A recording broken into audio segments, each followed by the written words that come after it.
Good evening class. कल that means Saturday को हम लोगों ने नाउन के चैप्टर पे बात किया था। आज चूंकि हर एक दिन बाद मैं वोकैब की बात करता हूँ, तो आज वोकैब के रेफरेंस में हम लोग इडियम्स और फ्रेजेस करेंगे। इडियम्स और फ्रेजेस से भी रिलेटेड बहुत सारे क्वेश्चंस आते हैं, लेकिन समस्या वहाँ पे आती है कि बच्चों को इडियम्स और फ्रेजेस सही ढंग से याद नहीं रहते। वो इसलिए कि कहीं ना कहीं हम उसका मीनिंग याद करते हैं, उस इडियम्स और फ्रेजेस को हम समझते नहीं कि कोई भी इडियम्स और फ्रेजेस जो है वो कहीं ना कहीं किसी रेफरेंस में बना हुआ होता है। अगर उसके रेफरेंस को हम समझ लें तो शायद इडियम्स और फ्रेजेस के मीनिंग को याद रखना हमारे लिए क्या हो जाएगा, आसान हो जाएगा। कभी कभी हमें दिक्कत एग्जाम में इस वजह से भी आती है कि पता चला कि आपने बुक में जो उसका मीनिंग याद किया था वो दरअसल एग्जैक्टली उसी वर्ड में उस मीनिंग को नहीं लिखा जाता, बल्कि उसकी जगह पर उसके सब्स्टिट्यूट वर्ड को यूज कर लिया जाता है। उसकी वजह से भी हम तैयारी करने वाले बच्चों के अंदर के पास क्या आती है, समस्याएं आती है। तो हम लोग जो इडियम्स और फ्रेजेस करेंगे तो दरअसल उस रेफरेंस को समझने की कोशिश करेंगे और ये जानने की कोशिश करेंगे कि इस इडियम्स और फ्रेजेस का जो मीनिंग आ रहा है वो किस तरह से आ रहा है, किस रेफरेंस से आ रहा है, ये हम लोग जानने की कोशिश करेंगे।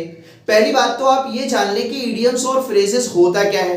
तो आपको पता होना चाहिए कि इडियम्स और फ्रेजेस का मतलब ये होता है a group of words which has, है ना, its own meaning but depends on a sentence, on a part of a sentence to give its complete meaning, that is called idioms और phrases.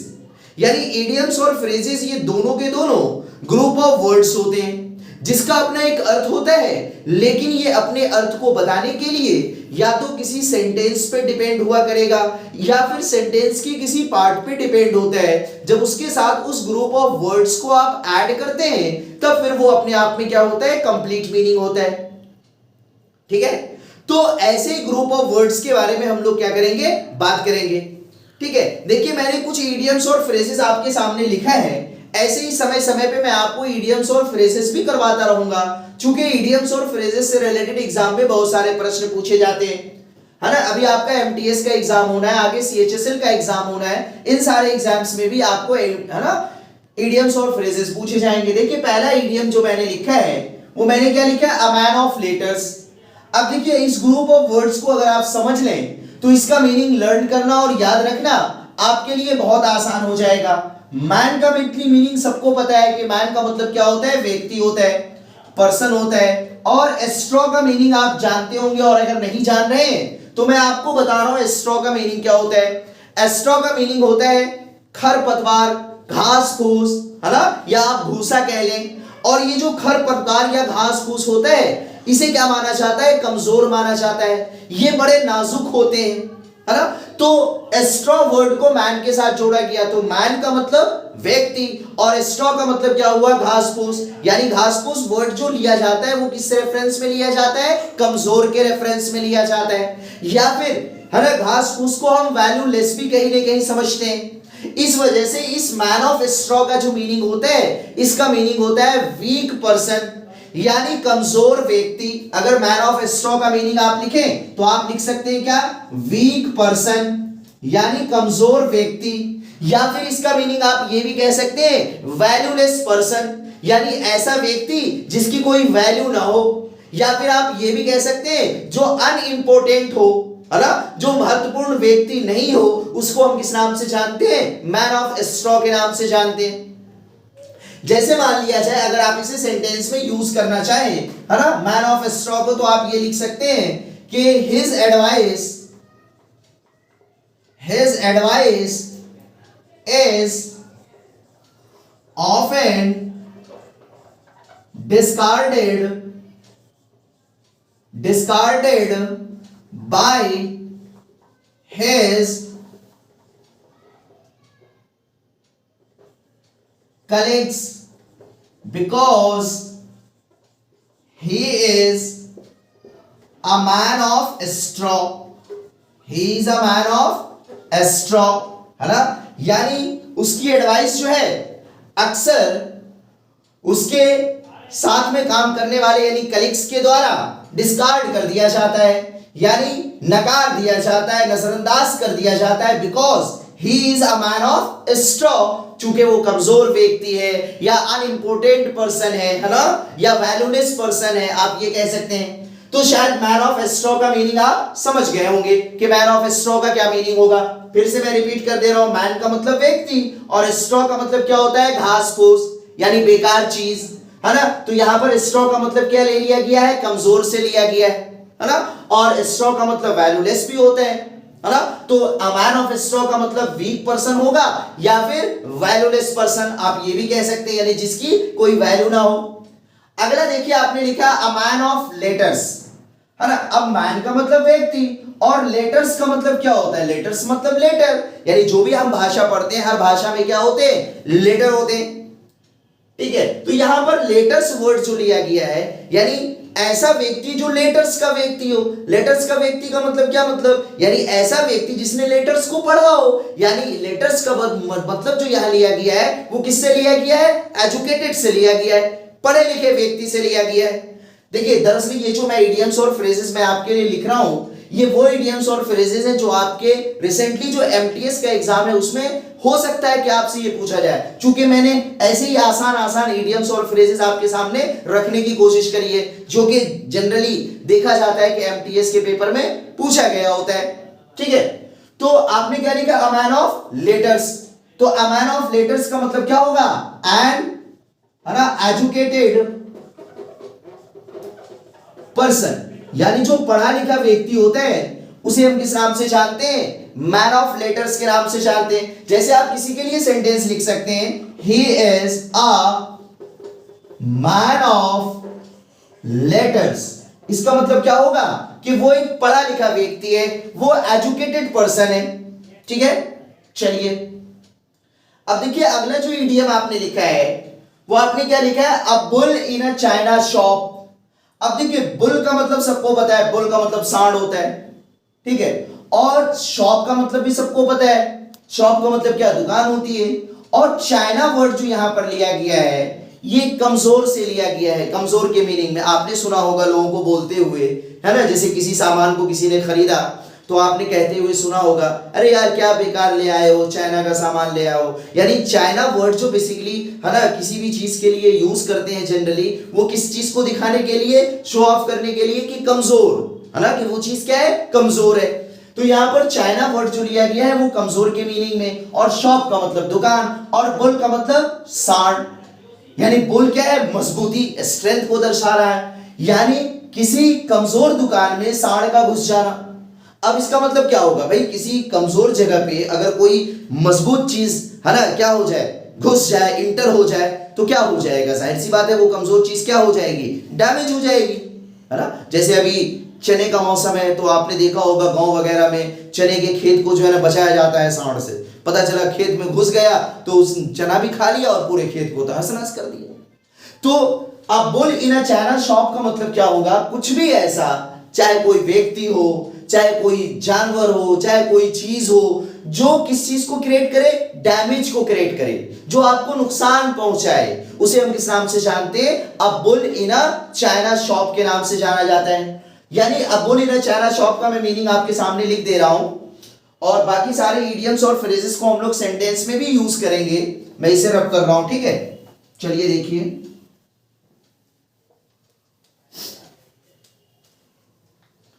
यानी a bull in a China shop का मतलब होगा one that causes, है ना, damage, यानी कुछ भी ऐसा जो डैमेज का कारण बनता हो, नुकसान पहुंचाने वाला हो, उसे हम किस नाम से जानते हैं, वन दैट कॉजेस डैमेज, यानी उसे हम किस नाम से जानते हैं, a bull in a China shop, है ना। यानी बुल का मतलब ताकत और चाइना शॉप का मतलब कमजोर, यानी ताकत का कमजोर में इंटर कर जाना, यानी किसी मजबूत का कमजोर जगह पे इंटर कर जाना, वो क्या कहलाएगा, a bull in a China shop, है ना। जिसको इंग्लिश में हम क्या कहेंगे, वन दैट कॉजेस डैमेज, यानी कुछ भी ऐसा हो जो जो डैमेज करने वाला हो, जो डैमेज का क्या बनता हो, कारण बनता हो, उसे हम किस नाम से जानते हैं, a bull in a China shop के नाम से जानते हैं, ठीक है, ठीक है। तो अब bull in a China shop का मतलब क्या हुआ, वन दैट कॉजेस डैमेज। जैसे मान लिया जाए, है ना, जैसे आपने किसी के बारे में कहा he proved himself a bull in a China shop in my, ठीक है, इन माय अफेयर्स, यानी मेरे मामलों में वो क्या साबित हुआ, नुकसान पहुंचाने वाला साबित हुआ। He proved himself a bull in a China shop in my affairs, यानी मेरे मामले में वो क्या करने वाला हुआ, डैमेज करने वाला साबित हुआ। ठीक है, तो यहां पर a bull in a China shop मैंने सेंटेंस में यूज किया, जिसका मतलब क्या होगा, वन दैट कॉजेस डैमेज, यानी जो नुकसान पहुंचाने वाला हो। अब देखिए अगला जो इडियम आपने लिखा है वो आपने क्या लिखा है, ग्रीन हॉर्न। अब देखिए ग्रीन का मीनिंग तो एक तो सब जानते होंगे, कलर के लिए हम यूज करते हैं, ग्रीन का मतलब क्या होता है, हरा, ठीक है, लेकिन यहां पर ग्रीन का मतलब हरा नहीं है। ग्रीन वर्ड आपने देखा होगा, ग्रीन वर्ड हम यूज करते हैं कहीं ना कहीं एक तरह से स्टार्टिंग के सिग्नल को बताने के लिए भी। किसके लिए, एक मिनट जरा, ठीक है, तो मैं ये कह रहा था कि ग्रीन वर्ड आप जानते होंगे, ग्रीन वर्ड हम किसके लिए यूज करते हैं, कलर के लिए यूज करते हैं, लेकिन यहां पर ग्रीन वर्ड जो यूज किया जा रहा है वो कहीं ना कहीं स्टार्टिंग के लिए या बिगिनिंग के लिए। आपने देखा होगा कि जब ट्रेन वगैरह को चलाया जाता है तो उसको उसको क्या किया जाता है, हरी झंडी दिखाई जाती है, यानी ग्रीन एक कलर जो है ये स्टार्टिंग का भी सिग्नल होता है। तो ग्रीन का मतलब यहां पर क्या है, स्टार्टिंग है, और हॉर्न का मतलब क्या होता है, सिंग। और आपको पता है सिंग निकलना शुरू किसे होता है, जो जीव छोटा होता है, जो जानवर छोटा होता है। तो यहां पर ग्रीन जो है स्टार्टिंग की बात कर रहा है, और हॉर्न जो है वो कहीं ना कहीं एक तरह से कम एज को दर्शा रहा है। तो ग्रीन हॉर्न का मतलब क्या लिया जाएगा यहां पे, तो आपको पता होना चाहिए, ग्रीन हॉर्न का मतलब लिया जाएगा वो व्यक्ति जो कम उम्र का हो, जो इनएक्सपीरियंस्ड हो, जिसके पास तजुर्बा ज्यादा ना हो, उसे हम किस नाम से जानते हैं, ग्रीन हॉर्न के नाम से जानते हैं। अब पता चला आपने इनएक्सपीरियंस्ड वर्ड याद कर लिया, अब एग्जाम में आपको क्या लिख कर दे दिया, टैरो लिख कर दे दिया, या नॉविस लिख कर दे दिया, कुछ भी लिख कर दे सकता है। तो कहने का मतलब कोई भी इडियम और फ्रेज जो है उसका आप मतलब समझ लें। अगर आप मतलब समझ रहे हैं तो आप लॉजिकली वहां पर ऑप्शन देखकर सोच सकते हैं और समझ सकते हैं कि इसका ऑप्शन क्या होगा। तो ग्रीन हॉर्न का मतलब क्या होगा, इनएक्सपीरियंस्ड, इनएक्सपीरियंस्ड पर्सन, है ना। ग्रीन हॉर्न का मतलब क्या होगा, इनएक्सपीरियंस्ड पर्सन। जैसे मान लिया जाए आपने किसी के बारे में कहा he is a greenhorn in politics। आपने क्या सेंटेंस लिखा, he is a greenhorn in politics, यानी वो सियासत में क्या है, बिल्कुल नया है, अभी उसे सियासत, है ना, या राजनीति की उसको एबीसीडी अच्छी तरह से पता नहीं है, वो ग्रीन हॉर्न है, उसने सियासत में अभी कदम रखा है, ये मतलब हो जाएगा। चलिए, तो मेरा मानना है कि आप ग्रीन हॉर्न को भी समझ गए होंगे। आगे देखिए, आगे आपने लिखा है अ वॉल्फ इन शीप्स क्लोथिंग।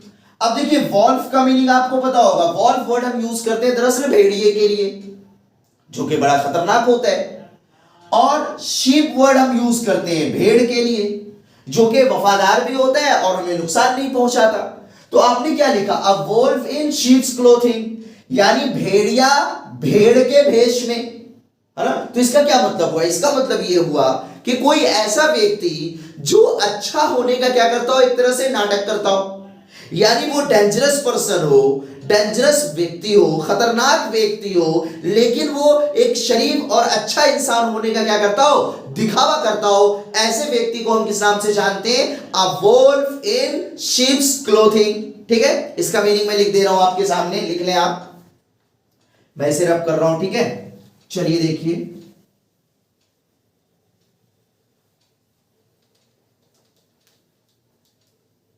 है ना, a wolf in sheeps clothing का मतलब क्या होगा, अ डेंजरस मैन या पर्सन, जो भी कहें, a dangerous person pretending harmless, pretending harmless, a dangerous person pretending harmless, यानी ऐसा व्यक्ति जो हो तो बड़ा खतरनाक लेकिन वो दिखावा करता हो किस चीज का, हार्मलेस का, यानी वो नुकसान पहुंचाने वाला नहीं है। जैसे मान लिया जाए आप किसी के लिए कहें ही इज, है ना, a wolf in sheep's clothing for you, यानी वो तुम्हारे लिए क्या है, एक खतरनाक व्यक्ति है लेकिन तुम उसे समझ नहीं पा रहे, इसका ये मतलब होगा he is a wolf in sheep's clothing। ठीक है, चलिए अगला देखिए, आपने लिखा है above board, यानी जो बोर्ड से भी ऊपर हो, है ना। अब देखिए above का मतलब ऊपर होता है, बोर्ड का मतलब बोर्ड। अब इसको बोर्ड का मतलब ये बोर्ड भी आप ले सकते हैं समझने के लिए, है ना। अब जैसे ये बोर्ड है, इस पर मैं क्या कर रहा हूं, लिख रहा हूं ना, तो ये बोर्ड गंदा भी हो रहा है, लेकिन इसके ऊपर का जो हिस्सा है जहां पर मैं नहीं लिख रहा हूं वो जिस हाल में है उसी हाल में, यानी अबव बोर्ड का मीनिंग जो लिया जाता है वो स्वच्छ से लिया जाता है, साफ सुथरे से लिया जाता है, ऑनेस्ट से लिया जाता है। यानी अबव बोर्ड का मीनिंग क्या होता है, ऐसा व्यक्ति जो फेयर और क्या हो, ऑनेस्ट हो। यानी अबव बोर्ड का मतलब क्या होगा, फेयर एंड ऑनेस्ट। मैं इसका मीनिंग लिख दे रहा हूं, देखिए मैं सेंटेंस रब कर दे रहा हूं आपके सामने, लेकिन हाँ आप अगर लिखना चाहें तो जल्दी से लिख भी सकते हैं, और जो ना लिख पाए तो वो पॉज करके लिख ले। और जो लोग मुझे पहली बार देख रहे हैं प्लीज लाइक सब्सक्राइब और कमेंट करना बिल्कुल ना भूलें, है ना, और दोस्तों के बीच शेयर करना भी ना भूलें, चलिए, ताकि सबको फायदा हो सके। तो अबव बोर्ड का मतलब क्या होगा, fair and honest, fair and honest above board. ठीक है, जैसे मान लिया जाए आपने किसी के बारे में कहा his dealings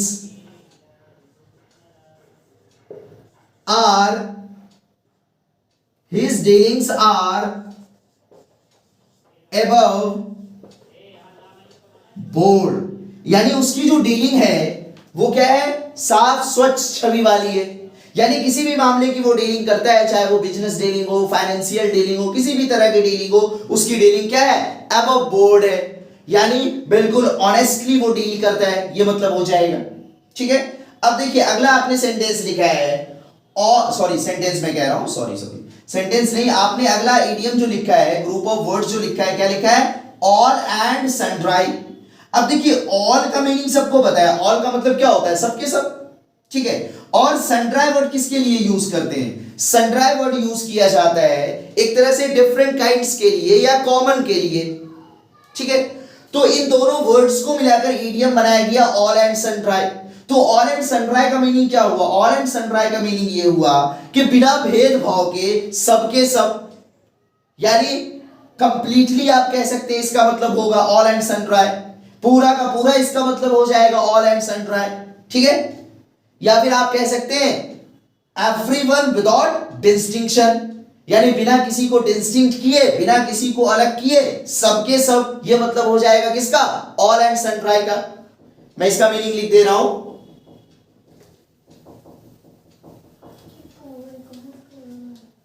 ठीक है, ऑल एंड सनड्राई का मतलब क्या होगा, एवरीवन विदाउट एनी डिस्टिंक्शन, है ना, that is called all and sundry, है ना। सनड्राई का मतलब क्या होगा, डिफरेंट काइंड्स, है ना, या सनड्राई कॉमन के लिए भी यूज करते हैं, और ऑल का मतलब तो सबका सब, तो दोनों को मिलाकर वर्ड बनाया गया क्या, ऑल एंड सनड्राई। इसका मतलब क्या होगा, एवरीवन विदाउट एनी डिस्टिंक्शन, यानी बिना भेदभाव के सबके सब। जैसे मान लिया जाए आप अगर इसे सेंटेंस में यूज करना चाहें तो आप कर सकते हैं, जैसे आपने कहा ही इनवाइटेड, है ना, ही इनवाइटेड ऑल एंड, है ना, he invited all and sundry in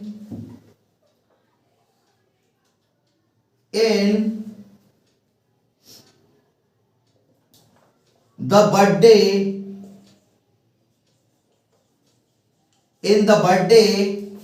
party,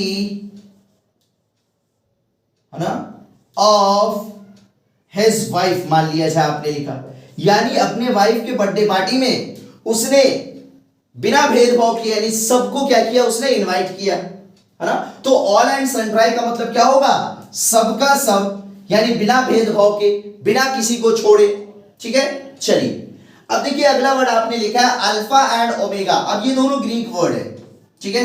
alpha word हम यूज करते हैं फर्स्ट के लिए और ओमेगा का मतलब होता है लास्ट, ठीक है। अल्फा का मतलब फर्स्ट और ओमेगा का मतलब लास्ट। तो अल्फा एंड ओमेगा को दोनों को मिलाकर जो इडियम बनाया गया, तो इसका मीनिंग क्या लिया गया, फ्रॉम बिगिनिंग टू एंड, यानी अल्फा एंड ओमेगा का मीनिंग क्या हो जाएगा, फ्रॉम बिगिनिंग टू एंड। मैं लिख दे रहा हूं आपके सामने, इसे मैं रब कर रहा हूं। हमने सेंटेंस लिखा था he invited all and sundry in the birthday party of his wife, ठीक है। चलिए देखिए जो लोग जल्दी में ना लिख पाते हो तो मुझे पॉज करके आप आसानी से लिख सकते हैं, ठीक है। जैसे कहा जाए the alpha and omega of British rules या ब्रिटिश पॉलिसी, है ना, टू कीप, है ना, इंडियंस डिवाइडेड, ठीक है। आपने सेंटेंस क्या लिखा, the alpha and omega of British policy, sorry, British policy to keep Indians divided, यानी ब्रिटिश पॉलिसी की शुरुआत से अंत तक यही था, है ना। The alpha and omega of British policy was, sorry was भी यहां पे छूट गया, है ना। चलिए वॉज ऐड कर लें आप। The alpha and omega of British policy was to keep Indians divided, यानी ब्रिटिश की पॉलिसी की शुरुआत से अंत तक ये मामला था कि वो हिंदुस्तानियों को बांटे रखना चाहता था वो, है ना, ठीक है। ये मैं बताना चाह रहा हूं।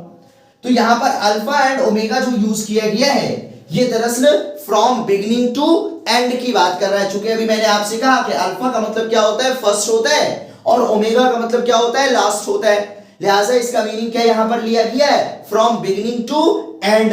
तो ब्रिटिश पॉलिसी जो है शुरुआत से आखिर तक ये थी, क्या थी, टू कीप इंडियंस डिवाइडेड, कि इंडियंस को बांटे रखना। चलिए तो अल्फा एंड ओमेगा का भी मतलब आप समझ गए होंगे। आगे देखिए, है ना, अल्फा एंड ओमेगा तो हम लोगों ने कर लिया, है ना। अल्फा एंड ओमेगा का मतलब क्या होगा, from beginning to end, alpha and omega, ठीक है। Next, and iron hand, iron का मतलब लोहा होता है, हैंड का मतलब हाथ होता है, यानी लोहे का हाथ। लोहे का हाथ का क्या मतलब, जाहिर सी बात है मजबूत हाथ, ताकत, यानी यहां पर आयरन वर्ड जो है स्ट्रेंथ को दिखा रहा है। एंड आयरन हैंड का मतलब होगा बाय फोर्स, क्या होगा इसका मतलब, बाय फोर्स, है ना। आयरन हैंड का मतलब क्या होगा, बाय फोर्स। जैसे मान लिया जाए आपने किसी के बारे में कहा ही, है ना, डिफीटेड, है ना, हिज ऑपोजिशन, है ना, ठीक है, ही डिफीटेड, है ना, his opposition with an iron hand, यानी पूरी ताकत के साथ, यानी फोर्स से उसने अपने ऑपोजिशन को क्या किया, शिकस्त दी, ठीक है। चलिए अब देखिए लास्ट आपने जो लिखा है at sixes and sevens, at sixes and sevens यानी बहुत सारे 6 और बहुत सारे सेवंस, ये तो मतलब हो रहा है 6 का प्लूरल सिक्सेस और 7 का प्लूरल सेवेंस। तो इसका मतलब क्या होगा, अब जाहिर सी बात है बहुत सारे 6 अगर इस तरह से लिख दिया जाए, 6 6 6 7 7 6 7 इस तरह से लिख दिया जाए तो ये क्या है, ये तितर बितर दिख रहा है ना, बिखराव दिख रहा है ना। तो 6 एंड 7 के दो मीनिंग होते हैं। एक तो ये मीनिंग होता है कि जहां पर सभी लोग अपनी ओपिनियन में क्या हो, बिल्कुल अलग अलग हो, यानी एट 6 एंड 7 का मतलब होता है इन डिफरेंट ओपिनियन। या फिर एट 6 एंड 7 का मतलब होता है स्कैटर्ड, यानी बिखराव, बिखरा हुआ। जैसे मान लिया जाए अगर सेंटेंस में आप लिखें, मैं लिख दे रहा हूं आपके सामने, है ना, स्कैटर्ड। जैसे कहा जाए ऑल द बुक्स, है ना, all the books were at 6 and 7, यानी सारी किताबें क्या थी, बिखरी हुई थी, है ना। या फिर आप किसी पर्सन के लिए भी आप यूज कर सकते हैं कि दे वर एट 6 एंड 7, है ना, इन देयर ओपिनियन, यानी वो अपने ओपिनियन में क्या थे, बिखरे बिखरे हुए थे, यानी सबकी ओपिनियन, सबकी राय एक जैसी नहीं थी, ये भी मतलब आप बता सकते हैं। तो कहने का मतलब आज हम लोगों ने कुछ इडियम्स वगैरह किया, कुछ इडियम्स और कुछ फ्रेजेस वगैरह, है ना। इसी तरह से आगे की क्लास में भी हम लोग करते रहेंगे ताकि आने वाले एग्जाम में आपको इडियम्स और फ्रेजेस से भी रिलेटेड जो क्वेश्चन पूछा जाए उसे सॉल्व करना आपके लिए क्या हो जाए, आसान हो जाए। फिर से मैं रिवाइज करवा दे रहा हूं, मैन ऑफ स्ट्रॉ का मतलब कमजोर व्यक्ति, इसलिए कि स्ट्रॉ का मतलब ही होता है घास फूस बेकार, है ना। मैन ऑफ लेटर्स का मतलब पढ़ा लिखा व्यक्ति, लेटर्स, लेटर्स जो हम लेटर्स पढ़ते हैं लैंग्वेज में, भाषा में, उससे आया है। अब bull in China shop, China का मतलब ही कमजोर होता है, तो और बुल का मतलब मजबूत, यानी किसी मजबूत का किसी कमजोर जगह पे क्या करना, इन करना, यानी इसका मतलब क्या होगा, जो नुकसान पहुंचाने का क्या बन जाए, कारण बन जाए, उसे हम किस नाम से जानते हैं, चाइना शॉप के नाम से जानते हैं। अब bull in China shop. Green horn, है ना, इसका मतलब इनएक्सपीरियंस होता है, ग्रीन का मतलब स्टार्टिंग और हॉर्न का मतलब सींग का निकलना। अब जाहिर सी बात है छोटे को ही सींग निकलता है, यानी वो क्या होता है, अभी कम उम्र का होता है, अनाड़ी होता है, इनएक्सपीरियंस्ड होता है, ये सब मीनिंग हो जाएगा। अब वोल्फ इन शीप्स क्लोथिंग, यानी भेड़ के भेष में भेड़िया, यानी ऐसा व्यक्ति जो खतरनाक तो हो लेकिन शरीफ होने का दिखावा करता हो, उसे हम किस नाम से जानते हैं, अ वोल्फ इन शीप्स क्लॉथिंग, ठीक है। अब बोर्ड का मतलब होता है फेयर एंड ऑनेस्ट, यानी जो साफ सुथरा स्वच्छ हो। ऑल एंड सनड्राई का मतलब होता है सबके सब, विदाउट बिना किसी भेदभाव के, चूंकि सनड्राई का मतलब ही होता है क्या, सनड्राई का मतलब होता है एक तरह से कॉमन, या सनड्राई का मतलब होता है डिफरेंट काइंड्स, है ना। अल्फा एंड ओमेगा का मतलब, अल्फा का मतलब फर्स्ट, ओमेगा का मतलब लास्ट, तो फर्स्ट एंड लास्ट को एक साथ मिलाकर इडियम बनाया गया, तो इसका मतलब क्या होगा, from beginning to end, alpha and omega. Iron hand, iron word यहाँ पर स्ट्रेंथ, ताकत, फोर्स के लिए लिया गया है। आयरन हैंड का मतलब क्या होगा, है ना, एक तरह से मजबूती से, ताकत से, ठीक है। एट 6 एंड 7 का मतलब क्या होता है, स्कैटर्ड, बिखराव, ठीक है। तो आज के सेशन के लिए इतना ही, अगले सेशन में हम लोग फिर मिलेंगे, लेकिन फिर मैं आपसे कह रहा हूं कि प्लीज लाइक, सब्सक्राइब और कमेंट करना बिल्कुल ना भूले। ओके, शुभ रात्रि, शब बखैर।